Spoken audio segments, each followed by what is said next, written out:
bonne année et bienvenue à une de vos dernières classes. J'espère que vous avez passé de bonnes vacances et que vous êtes prêts à finir en force. Aujourd'hui, je vous souhaite la bienvenue de ma cuisine à Corbeil qui est à peu près à 25 km de North Bay. Commençons. Voici notre menu pour aujourd'hui. Je vais vous offrir des activités pour commencer l'année avec vos classes. Je vais expliquer l'activité carrousel qu'on va faire ensemble, où nous allons discuter de l'immersion au Canada en utilisant vos réponses de Kahoot. Quand les élèves reviennent après les vacances, ils aiment parler. Alors, on va faciliter les interactions en français. Les élèves vont répondre individuellement, d'abord par écrit, ensuite en diade. Ils ne vont pas partager les réponses, mais les élèves vont se poser des questions oui/non pour deviner ce que leur partenaire a fait pendant les vacances. En immersion, les élèves de la 5e année peuvent répondre à ces questions. Vous pouvez changer le niveau des questions selon le niveau de votre classe. Je vais répondre aux questions comme activité de brise-glace pour que vous me connaissiez mieux. Première question. Où est-ce que je suis allée? Mais cette année, je suis restée chez moi.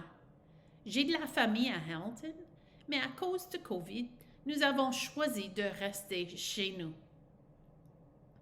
La deuxième question. J'ai fait des biscuits avec ma belle-fille, j'ai beaucoup cuisiné et nous avons joué au jeu de cartes. Troisième, comme je vous ai dit, nous sommes restés chez nous. Nous espérons rendre visite à notre famille plus tard, en janvier ou en février. Et la dernière question, je n'ai pas de résolution du nouvel an, mais je dois prendre meilleur soin de moi-même. Et vous? Comment vous répondriez-vous à ces questions? Voici un deuxième exemple d'une activité pour commencer l'année. Plutôt en septembre qu'en janvier, ou quand vous commencez vos stages pour apprendre à connaître vos élèves. Vous savez que vous pouvez acheter un ballon de plage en forme du monde. Avec ce ballon, un élève le lance et l'élève qui l'attrape répond à la question selon la position de leur pouce droite. Donc, si ma pouce touche la graisse, je réponds à la question un hamburger ou un hot dog. Et pourquoi? Alors, je dirais un hamburger parce que je peux les préparer moi-même. Si ma pouce touche le Soudan, je dirais pour un repas à emporter, Mr. Pancho, un restaurant mexicain en centre-ville. Vous avez une photo du carrousel à North Bay. Cette activité coopérative est appelée carrousel parce qu'avec les classes en personne, les élèves circulent pour la faire. En classe, j'afficherai les pages vrai, faux autour de la classe et les élèves circuleraient pour indiquer leur réponse avec un X ou une coche. Quand j'arrête l'activité, en groupe, les élèves discutent d'une question et présentent les résultats. Vous pouvez mener une discussion de n'importe quel sujet. Vous avez seulement besoin d'une feuille correspondant au nombre de phrases. Si les élèves circulent en groupe, ils peuvent discuter de l'énoncé de leur groupe pour 1 minute avant de marquer un vote. Et ensuite, ils circulent ou ils peuvent passer la feuille si vous n'avez pas assez d'espace pour les laisser circuler. Puisque nous ne sommes pas en classe en temps réel, vous avez répondu aux questions au Kahoot. Je partagerai ce que vous pensiez et nous discuterons des réponses. L'immersion française n'existe pas au Québec. Au Kahoot, la majorité de vous avez la bonne réponse. Faux. L'immersion française a été créée au Québec pour appuyer les anglophones à apprendre le français et est un programme qui continue au Québec et autour du monde aujourd'hui. Il n'y a pas de francophones inscrits à des programmes d'immersion française au Canada. Encore une fois, la majorité d'entre vous sait qu'il y a des francophones qui choisissent l'immersion pour leurs enfants. Il y a des fois où vous aurez des francophones dans vos classes, ou les élèves qui changent du système francophone à votre système. Cette addition peut augmenter la variété de niveaux linguistiques dans votre classe. Il est aussi possible que les élèves aient changé parce qu'ils avaient de la difficulté. Il est possible que ces élèves se présentent très fort à l'oral, mais il y a des faiblesses à l'écrit. Comme avec tous nos élèves, nous devons identifier leur niveau et les appuyer à avancer. L'immersion vise à créer des élèves complètement bilingues. Vous pensiez que cette phrase est vraie, mais à vrai dire, elle est fausse. En général, il n'y a pas beaucoup de personnes qui sont complètement bilingues. D'habitude, on a des forces dans une langue qui manquent dans une autre langue que nous utilisons. Selon le ministère, le but de l'immersion en Ontario est d'appuyer les élèves à devenir capables de poursuivre leurs études postsecondaires à une institution francophone s'ils veulent et d'être capables de fonctionner dans un contexte francophone. En immersion, on étudie tous les sujets scolaires en français à tous les niveaux scolaires. La majorité de vous a choisi la bonne réponse. Faux. Ce qu'on étudie en immersion française est le choix des conseils scolaires et ou le choix des écoles. Par exemple, il y a certains conseils qui offrent les maths en français en immersion et d'autres qui enseignent les maths en anglais.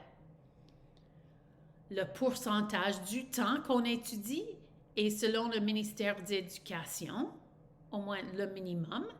L'immersion doit être un minimum de 50% du temps au palier élémentaire. Mais les conseils choisissent s'ils peuvent offrir plus de temps en français ou non. Un conseil peut offrir 50% du temps en français, tandis qu'un autre en offre 80%. Félicitations!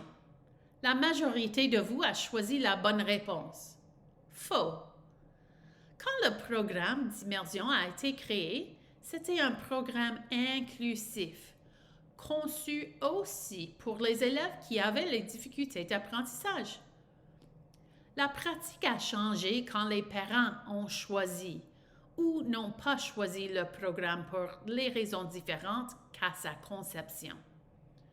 De nos jours, l'immersion, comme tous les programmes de français langue seconde, est inclusif et nous devons adapter aux besoins de nos élèves. Auparavant, l'immersion était considérée élite et peut-être que cette perception continue parce que la majorité de vous a choisi vrai. Mais non, de nos jours en Ontario, tous les élèves doivent avoir accès au programme, peu importe leurs expériences langagières ou niveau socio-économique. En particulier au sud de l'Ontario, à Peel, à Toronto, il est possible que la majorité de vos élèves ne soient pas anglophones. Super! La grande majorité de vous avez la bonne réponse. Faux. Il y a plus d'enseignants, enseignantes francophones en immersion qu'en français cadre, et il y a des conseils scolaires qui demandent un plus haut niveau du français pour les enseignants, enseignantes d'immersion qu'en français de base. Mais les enseignants, enseignantes ne sont pas tous des francophones. Et il y a beaucoup de locuteurs du français langue seconde, même la majorité.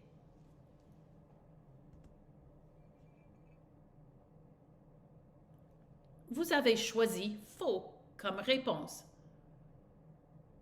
Bonne réponse. Un défi en immersion est d'avoir des ressources au niveau cognitif des élèves et au niveau langagier. Beaucoup de ressources francophones sont difficiles, même si elles sont conçues pour un groupe plus jeune que nos élèves. Il y a des ressources pour la littératie conçues pour l'immersion. Beaucoup de conseils achètent des ressources de la maison scolaire Chenelière. Notre accès aux ressources s'améliore de ces jours. Avec l'Internet, par exemple, nous utilisons IDELO, TV5 Monde, et ces ressources varient selon le niveau de nos élèves. Bravo! La majorité d'entre vous a choisi faux comme réponse. L'apprentissage des deux langues en même temps s'appuie. Il y a quand même un décalage. Selon les résultats de l'Office de la qualité et de la responsabilité en éducation, ce qui est EQAO, les résultats montrent que les élèves en immersion ont des résultats un peu plus bas en troisième année, mais ils surpassent les autres en sixième.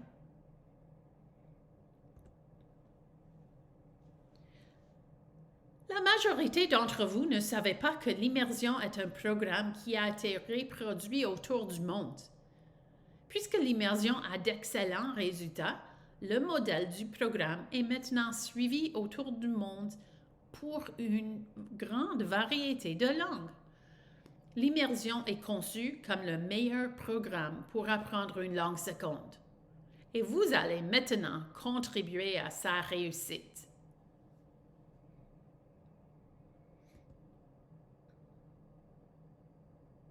Pour terminer la présentation, nous allons répondre à quelques questions. Je vous encourage à marquer une pause pour prédire les réponses à ces questions vous-même avant de continuer. Comment l'immersion a-t-elle commencé? Où? Par qui? Quand?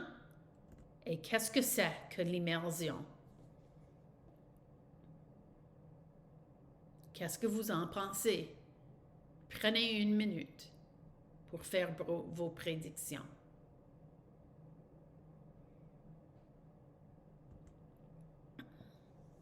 Quand, où et par qui l'immersion a-t-elle commencé? C'était le 8 septembre 1965 à Saint-Lambert, Québec. Un petit groupe de parents qui parlaient anglais a fait un acte de foi. Foi en leurs enfants et en éducation de leurs enfants et a inscrit leurs enfants dans le premier programme d'immersion française au Canada. Le jardin d'enfants a commencé entièrement en français à l'école Margaret Pendlebury. Les élèves dans cette première classe d'immersion française ont reçu une variété ahurissante de visiteurs avec l'intention d'observer et de l'évaluer. En 1969, les chercheurs de l'Université McGill ont rapporté que les élèves qui parlaient anglais pourraient apprendre en français à l'école sans perdre leur capacité de communiquer en anglais. D'autres parents ont entendu ces nouvelles et l'inscription a été rapidement excédée.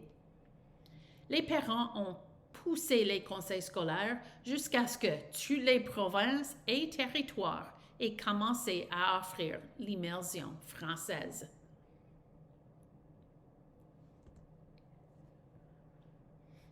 Johnson et Swain, deux chercheuses, ont identifié 8 principes pour décrire un programme de l'immersion en 97. Regardez-les et considérez si ces principes continuent à représenter les programmes d'immersion actuellement.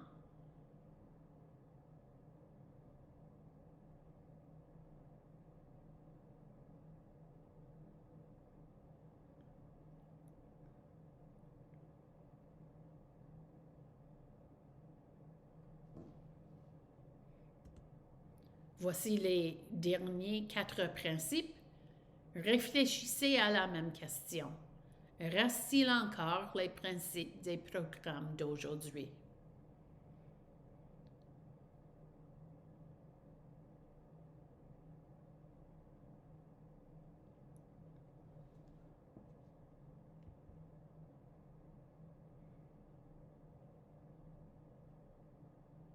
La deuxième langue des élèves est la langue d'enseignement, donc le français. Aujourd'hui, le français n'est pas toujours la deuxième langue des élèves. Quelquefois, c'est la première langue, d'autres fois, c'est la troisième, quatrième, cinquième.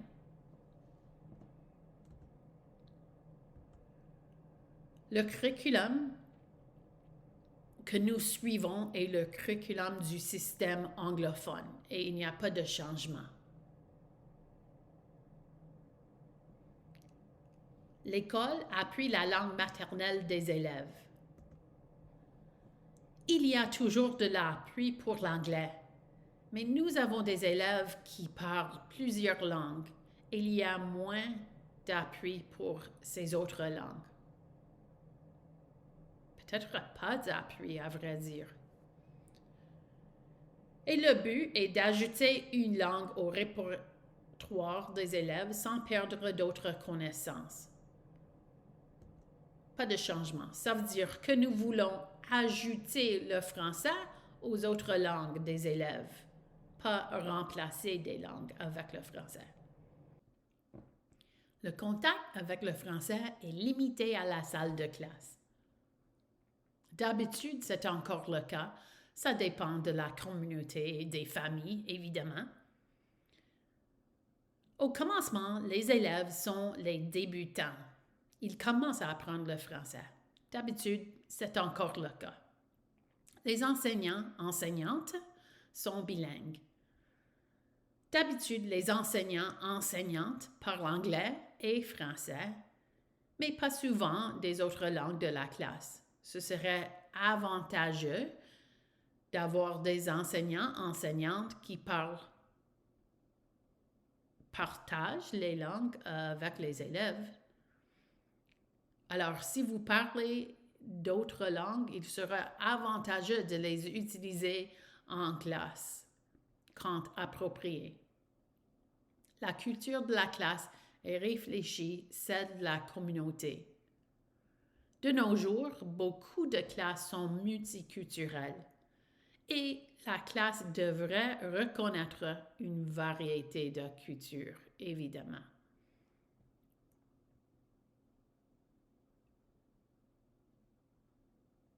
Qu'est-ce que c'est que l'immersion? Notre dernière question. L'immersion française est offerte à différents niveaux d'école. L'immersion précoce, ce qui veut dire Early Immersion, est le programme d'immersion le plus répandu. L'immersion précoce décrit le programme qui commence à la maternelle ou en première année. Selon le ministère, 50% du temps doit être en français, avec un minimum de 3800 heures avant la 8e année. Le français est un minimum de 2 cours en français parmi les sciences sociales, les arts, les maths, les sciences et ou l'éducation physique. Les conseils scolaires peuvent choisir quand commencer un programme d'immersion. Il y en a qui commencent en 4e année, ce qui est l'immersion tardive, ou en 7e année, encore l'immersion tardive. Mais n'importe l'année du commencement, les élèves doivent avoir des classes en français pour au moins 50% du temps de leur horaire, avec un minimum de 2 matières enseignées en français. Le français intensif ou Extended French commence en 7e année et n'est pas un programme d'immersion parce qu'il offre 25% du temps en français. Pour terminer aujourd'hui, nous nous préparons pour la semaine prochaine. Pour la semaine prochaine, vous aurez besoin de regarder des vidéos pendant la présentation. Pour obtenir accès aux vidéos, allez au site web mazonecec.com et créez un compte gratuit. Fournissez les renseignements nécessaires et vous devez sauter cette étape. Vous ne devez pas donner des renseignements de l'université ou d'une école. Encore une fois, en bas de la page.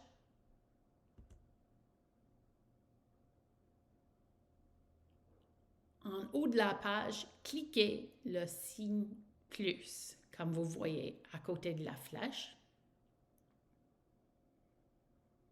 À ce point, vous allez entrer le code d'activation que vous avez à l'écran.